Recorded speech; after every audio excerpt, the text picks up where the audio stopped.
Ludo ಬೋರ್ಡ್ನ plastic coin ಅನ್ನು ನುಂಗಿ ಬಾಲಕಿಯ ಸಾವಾಗಿರುವಂತಹ ಘಟನೆ ಆಗಿದೆ. ತೊಕ್ಕಟ್ಟು ಸಮೀಪದಲ್ಲಾಗಿರುವಂತಹ ಘಟನೆ. ದಕ್ಷಿಣ ಕನ್ನಡ ಜಿಲ್ಲೆಯ ಉಳ್ಳಾಲ ತಾಲೂಕಿನ ತೊಕ್ಕಟ್ಟುವಿನ ಕೊಲ್ಯ ಅನ್ನುವಂತಹ ಪ್ರದೇಶದಲ್ಲಾಗಿರೋ ಘಟನೆ.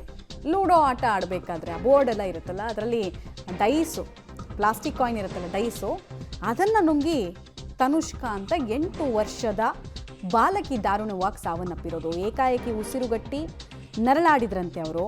ಕೇರಳದ ಕಾಸರಗೋಡು ಜಿಲ್ಲೆಯ ಮದೂರು ನಿವಾಸಿಯವರು ಬಾಲಕಿ. ರಾಜೇಶ್ ಗಟ್ಟಿ ಮತ್ತು ರಾಜೇಶ್ವರಿ ದಂಪತಿಯ ಪುತ್ರಿಯಾಗಿದ್ರು ತನುಷ್ಕಾ.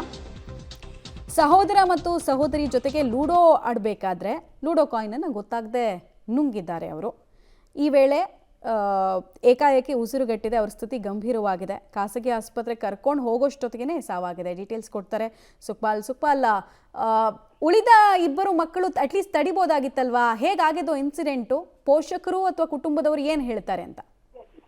ಇದು 3 ಮಕ್ಕಳು ಜೊತೆ ಸೇರಿ ಆಟ ಆಡ್ತಿದ್ದಂತ ಸಂದರ್ಭದಲ್ಲಿ ನಡೆದಿರುವಂತ ಘಟನೆ. ಏಕಾಏಕಿಯಾಗಿ ಈ ಬಾಲಕಿ ಈ ಲೂಡೋದ ಕಾಯಿನ್ ಏನಿತ್ತು ಅದನ್ನ ಬಾಯಿ ಒಳಗೆ ಹಾಕಿರುವಂತದ್ದು. ಅದು ಆಟದ ಸಮಯದಲ್ಲೇ ಆಟ ಆಡ್ತಾನೆ ಅದನ್ನ ಆಕೆ ಕಿತ್ಕೊಂಡು ಬಾಯಿ ಒಳಗೆ ಹಾಕಿರುವಂತದ್ದು. ಆ ಮಾಹಿತಿ ಈಗ ಲಭ್ಯ ಆಗಿರುವಂತದ್ದು. ಈ ಬಾಲಕಿ ಮೂಲತಃ ಕೇರಳದ ಕಾಸರಗೋಡು ಜಿಲ್ಲೆಯ ಮದೂರು ನಿವಾಸಿ ರಾಜೇಶ್ ಗಟ್ಟಿ ಮತ್ತೆ ರಾಜೇಶ್ವರಿ ದಂಪತಿಯ ಪುತ್ರಿ. ಇಲ್ಲಿ ತೊಕ್ಕೊಟ್ಟಿನಲ್ಲಿ ಅವರು ಸಂಬಂಧಿಕರ ಮನೆಗೆ ಬಂದಿದ್ರು. ಸಹೋದರ ಸಹೋದರಿಯರ ಜೊತೆನೆ ಲೂಟ ಆಟ ಆಡ್ತಾ ಇದ್ರು. ಆ ಸಂದರ್ಭದಲ್ಲಿ ಏಕಾಏಕಿಯಾಗಿ ಈ ಒಂದು ಶಂಕು ಆಕಾರದಲ್ಲಿರುವಂತ ಲೂಡೋ ಕಾಯಿನ್ ಏನಿತ್ತು ಅದನ್ನ ಈ ತನುಷ್ಕಾ ಏಕಾಏಕಿಯಾಗಿ ಬಾಯಿಗೆ ಹಾಕಿರುವಂತದ್ದು. ತಕ್ಷಣ ಉಸಿರುಗಟ್ಟಿ ಗಂಭೀರ ಸ್ಥಿತಿಯಲ್ಲಿ ಮನೆಯಲ್ಲೇ ಇದ್ರು. ತಕ್ಷಣಕ್ಕೆ ಆಸ್ಪತ್ರೆಗೆ ದಾಖಲಿಸುವ ಪ್ರಯತ್ನ ಮಾಡಿದ್ರು. ಆದ್ರೆ ತೊಕ್ಕೊಟ್ಟಿನ ಖಾಸಗಿ ಆಸ್ಪತ್ರೆಗೆ ಸಾಗಿಸುವ ದಾರಿ ಮಧ್ಯದಲ್ಲಿ ಬಾಲಕಿ ಸಾವನ್ನಪ್ಪಿರುವಂತದ್ದು. ಮಮತಾ, ಧನ್ಯವಾದ ತಮ್ಮೆಲ್ಲ ಮಾಹಿತಿಗಾಗಿ ಸುಕ್ಪಾಲ್.